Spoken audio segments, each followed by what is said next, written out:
we didn't have any cash crop. There were only a few families in Deja sub-county who I used to hear had some coffee. Then a few families in Buonjara, they were also there. I was hearing about them. Then a few families in Cheizova, one of the sub-counties. And then later on, some families in Chamhunga started tea. But the rest of us who were there, we had cows, we had bananas, but no cash. No cash crop.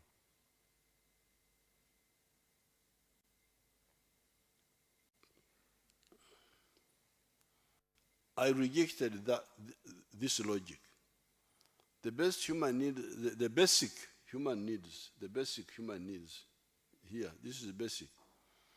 The basic human needs are food, clothes, shelter, that is housing, locomotion, vehicles, medicine, utilities like electricity, and services such as education and health.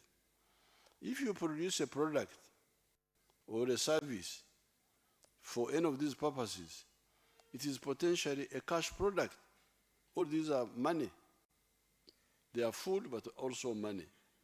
Therefore, on the agricultural side, we now have bananas, maize, cassava, Irish potatoes, milk, beef, sorghum, sugarcane, millet, beans, peas, groundnuts, palm oil, simsim, cocoa, fish, pigs, poultry, fruits, rice, cashew nuts, etc., as cash crops or cash products on top of the original colonial cash crops.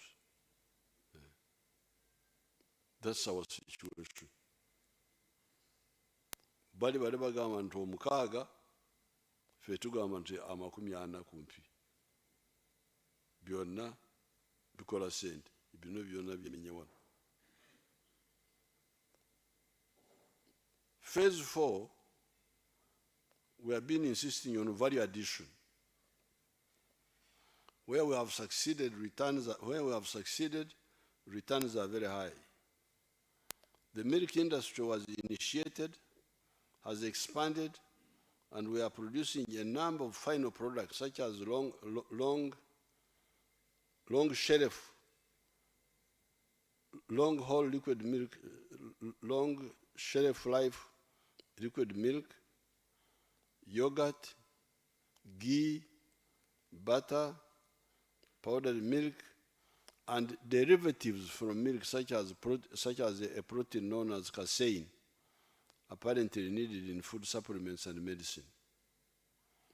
Maize processing is growing to produce maize flour, akahunga, animal feeds, starch, etc. Cassava processing is growing, producing cassava flour, starch, ethanol, etc. With coffee, we are determined to add value to it, so that instead of a kilogram giving us $25, it gives us $25. No, instead of giving us $2.5, this is 2.5, my people. 2.5, it gives us $25 to 40, and creates more jobs for our people. Cotton, the shirts I always put on are from our cotton. The shirt I'm putting on right now is from our cotton with polyester added from outside.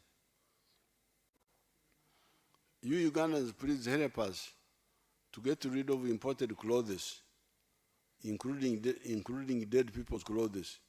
Engoye z'abafu zemuleeta wano zemuyita second hand. Engoye z'abafu Abanyankole baziyita emtwijuro.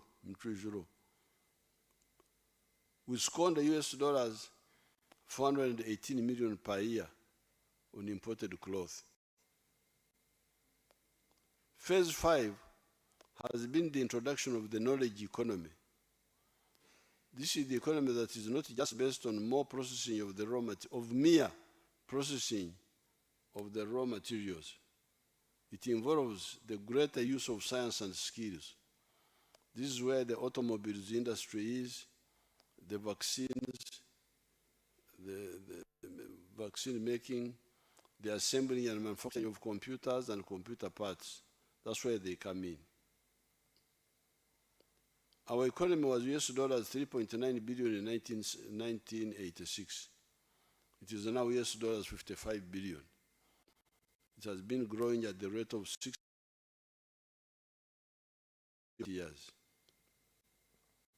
We are now a lower middle income country with the GDP per capita of US dollars 1,154. Therefore, the groups that have been misinforming the public recently about the parasitic agencies that we are rationalizing, especially coffee, are a disgrace to the country. I even feel embarrassed to participate in the controversy. Mpura n'okuswala eggwanga lyonna okubeerawo boogala ku bitaliimu mwanyi.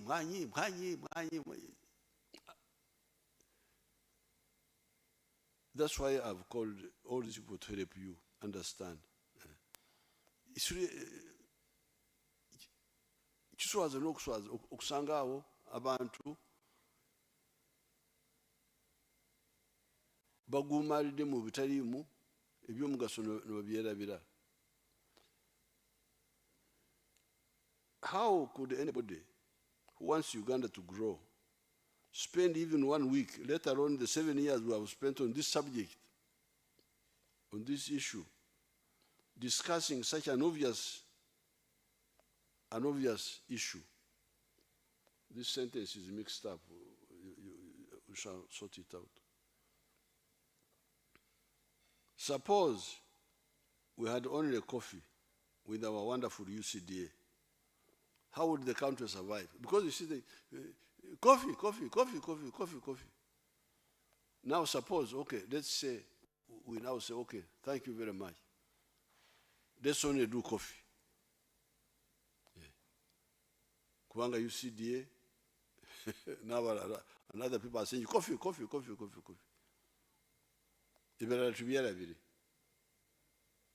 We only do coffee. Now, suppose we did that. How could the country survive? With a population of 46 million, each person needs 2,000 calories per day. Kubanga abasayansi basobola okubala petrol y'omubiri gye gwetaaga, peteroli, in the form of calories, bazita calories mu luzungu, eziva mu mmere, coming from food. And they are saying that another person needs 2,000 calories per day. With 46 million people, we would need 550,000 metric tons of wheat to feed ourselves. This would cost, okulya kwokka emigati engano would cost US dollar 380 million per year imported from outside. This is just eating. How about clothing? How about cement and other building materials for shelter? Moreover, Uganda is not like Japan or South Korea or those countries where the main and sometimes the only resource is a skilled population that they use to manufacture cars, etc.